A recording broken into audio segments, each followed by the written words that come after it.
Slim Bill Hoffman gets things underway. Laughing and joking with his teammates in the crowd now. He's had a laugh with Thomas, he's having a laugh with his teammates, he's even had a laugh with Bernie White, the referee. Will he have the last laugh? Good start.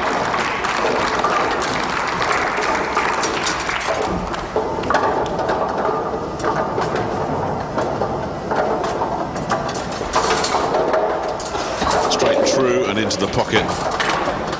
Always nice to get that first strike under your belt, isn't it? Yes. Good shot there from Bill. Just a bit light, but good power on the ball, getting the 10 out. Well, we saw Thomas in that doubles match with Tora Torgerson, and not at his best. He didn't have to be fair. But now here he is, he's in the singles competition. And I'm not sure about this. Thomas has gone back to that ball he used in the last match, which could be a bit inconsistent for him, but... Well, nothing wrong with the consistency there. But I noticed your eyebrows raised as he went for that ball. You were very surprised at this. Yes, he practiced with a different ball because I could see he wasn't really at peace with that ball in the previous match. But he's gone back to it. Obviously, he didn't like the ball he practiced with. It's not like snooker or tennis or something like that, or especially snooker where you want to get that cue for your whole career, is it? I mean, a ball has a limited shelf life for you, doesn't it? They do, as I said, but that ball he's using at the moment has had a fair bit of life. It's been around a few years now, that ball, and normally these players would not be using anything that was more than about 3-4 months old. Here's Bill with that smooth action of his, and he's got a double. And he's looking very sharp here in the early stages.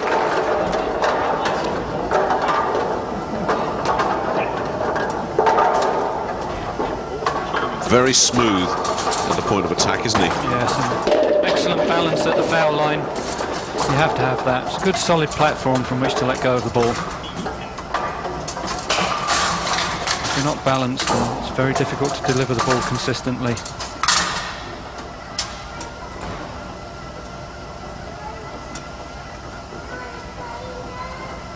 It's a feature of pretty much all of these players that are out there.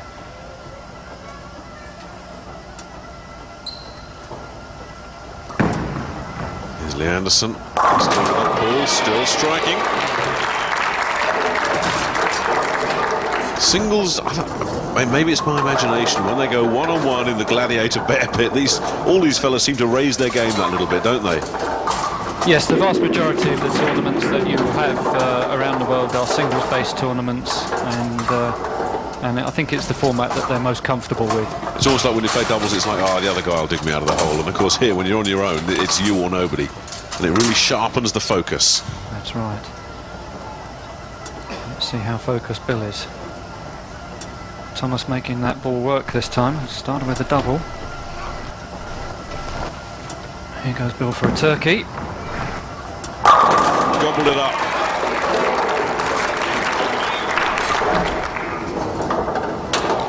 No messing, no nonsense. Another good shot from Bill. Just a little bit light, but 6 coming off the wall and taking the 10 out. And good camaraderie between the players. A couple of times you said he's been a little bit light. Is he getting lucky here? No, he's not getting lucky. The power on the ball is good enough to get the strike out, but it's not the perfect pocket hit. Let's see if this is a perfect pocket hit from Thomas Leanderrson. Well, I think I know the answer. He got the job done. That's the reason why these bowlers develop the power that they have with the hook ball, right, is to just give themselves a slightly bigger pocket. If the ball wasn't hooking, the pocket wouldn't be quite so big that they'd have to hit the pocket almost perfect every shot, but it just gives them a little bit of margin for error at the pocket with the power and revolution that they put on the bowling ball. The standard we're seeing right across the board here in this Weber Cup is absolutely exceptional. I can think of just one bad split through the whole tournament so far. And it's been strike after strike, and is this yet another one? No. Well, ironically, this is probably a better pocket hit than the last one. And he's left the 10-pin standing.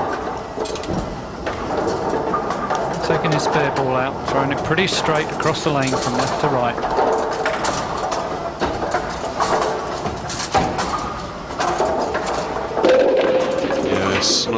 awful lot wrong with that. It would have been a strike on another day. He hasn't bowled too many spare balls, Hoffman. Absolutely no problem with that whatsoever. So opportunity for Europe to take the lead for the first time in the game. Until this point, been on as even.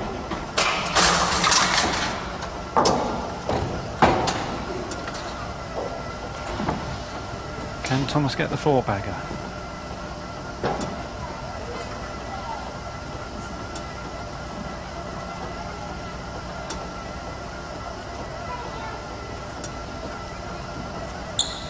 Sets himself very deliberate. Here it goes, this for 4 in a row. It's a little bit heavy, but he got away with it. Thomas's body language told me that he felt that one was always going to be strike. Thomas getting a lot more opportunity to work out the ball and the lane than he did in the doubles match. So he's starting to look really good now. And he's asked the question of Bill Hoffman.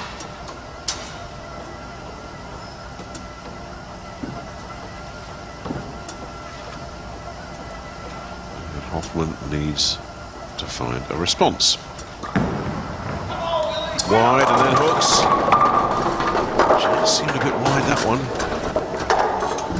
And that's the result.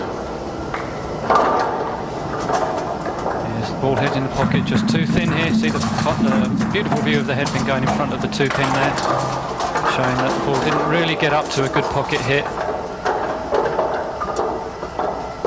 3 of the Americans looking on. Anyone missing? Manna.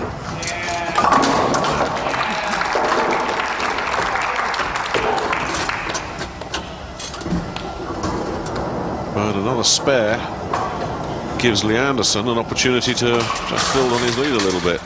Yes, he can take the lead to over 20 with a strike here.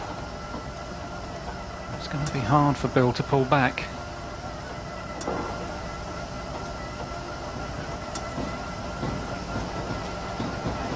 He has got enough frames. Only halfway through the match, or will be at the completion of this frame. Look at that focus. Look at the result.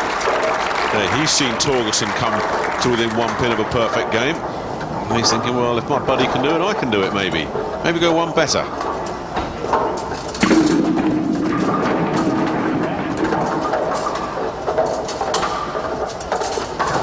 Certainly not bowling badly, Bill Hoffman, but when your opponent has put together 5 in a row, all you can do is get back into the strike zone, and he's just slipped out of it.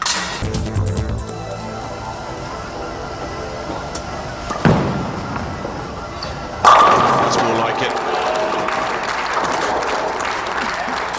Fantastic shot here from Bill. Really needs to start striking again, and hope that Thomas makes a mistake, or at least that Thomas perhaps gets a bit unlucky and leaves a few single pins off the pocket hits, but it doesn't really look like Thomas is going to miss the pocket at the moment. It's just a matter of whether Thomas carries all 10 pins out.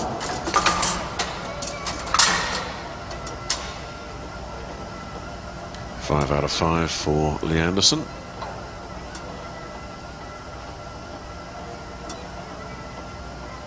Those gold tip shoes of his that we've come to know so well over the years. Not the only one to wear the gold tip shoes, but the only one to be wearing them right now, and that's 6.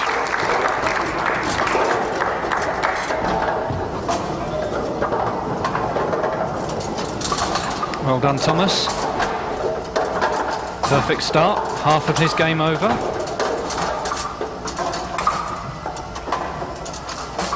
He's currently enjoying over 30 pins advantage.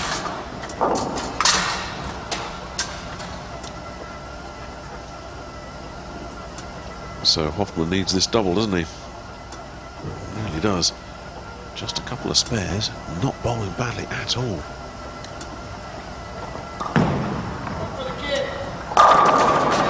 There is his double. He's got an interesting action as well, hasn't he? Sort of twists his body to the left as he starts his backswing. Everybody's action's just a little bit different. Everyone's got their little idiosyncrasy, haven't they? Absolutely. There's no such thing really as two bowlers that bowl the ball the same. I mean, there are as many bowling styles as there are bowlers out there, and there's millions of them. So it's about learning to do what you do and repeating it shot after shot after shot. And the only rule is, if it works for you, it's good. So, Thomas enjoying a 20-pin lead, but can get it back to 30 if he strikes here. This for the magnificent 7. Done.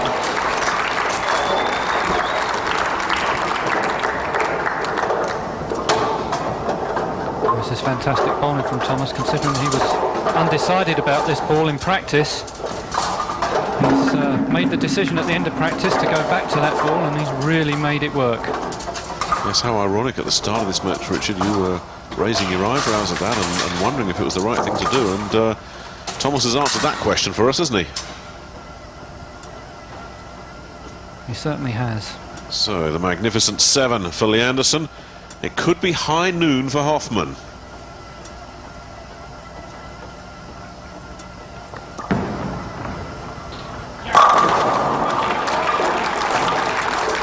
Three in a row for him. Staying alive. He is staying alive, but frames are running out. You see Bill using round about the 4th arrow, maybe just outside the 4th arrow here, so he's playing much closer to the middle of the lane than Thomas. You get onto some conditions and you find that there's one shot that, you know, you've almost got to play as irrespective of who's bowling, and then you get onto others where, you know, the different bowlers can make different shots work. Amazingly, Leanderrson, 7 strikes, and he still hasn't quite seen Hoffman off, you know. Needs to keep him going. Anything less, and Hoffman could sneak back into this, you know. Oh! There's number 8. Yeah. He was riding his luck a bit on that one.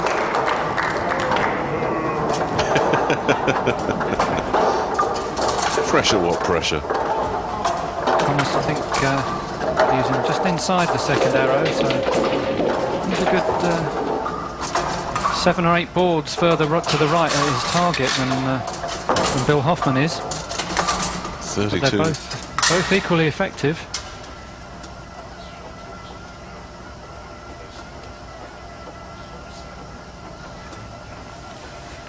Hoffman.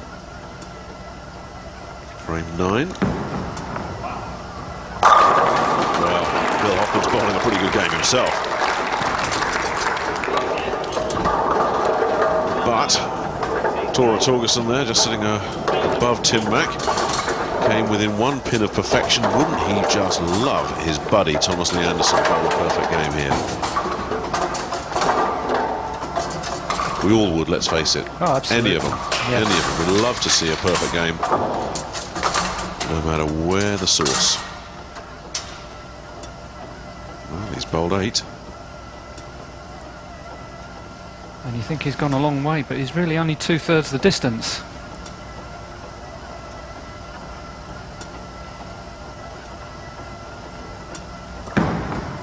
Yes, he's still got a long way to go. But he's now 3/4 of the way there. That's frame 9. You're pretty good at maths, aren't you, Nick? Well, hanging around with you this long, Richard.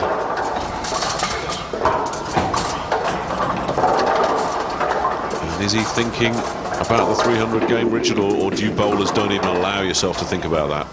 Well, there are times when you get out there and you feel that it is a possibility, but you don't really allow that to detract from the fact that what you've really got to do is go out there and make a shot. And if you do it right, then there's a good chance you'll stay on and make the 300. But you really must try and make good shots. Hoffman needs the strike just to keep himself in it. Oh, he didn't get the break there, did he? I think he got the ball going a bit too wide here. Didn't really get it back to the pocket, and that really should be game over now.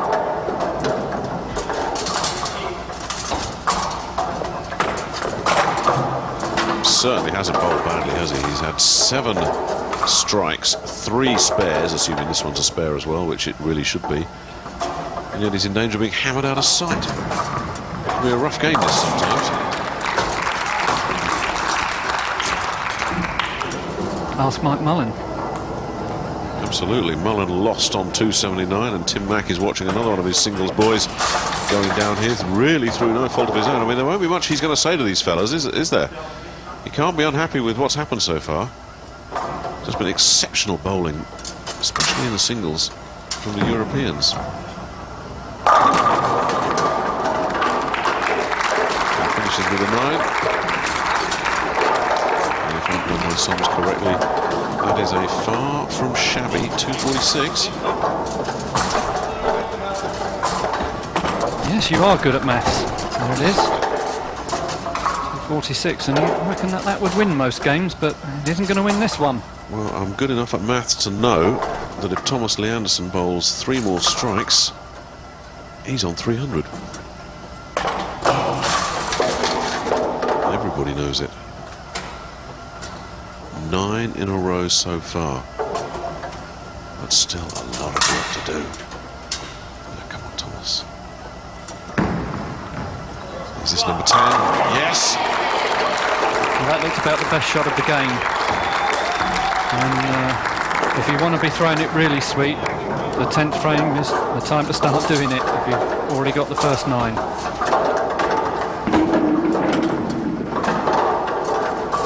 Thomas looked really confident about that one as soon as it had left his hand. There is no truth in the rumour that the Mayor of Dagenham has promised the freedom of Dagenham to anyone who bowls a 300.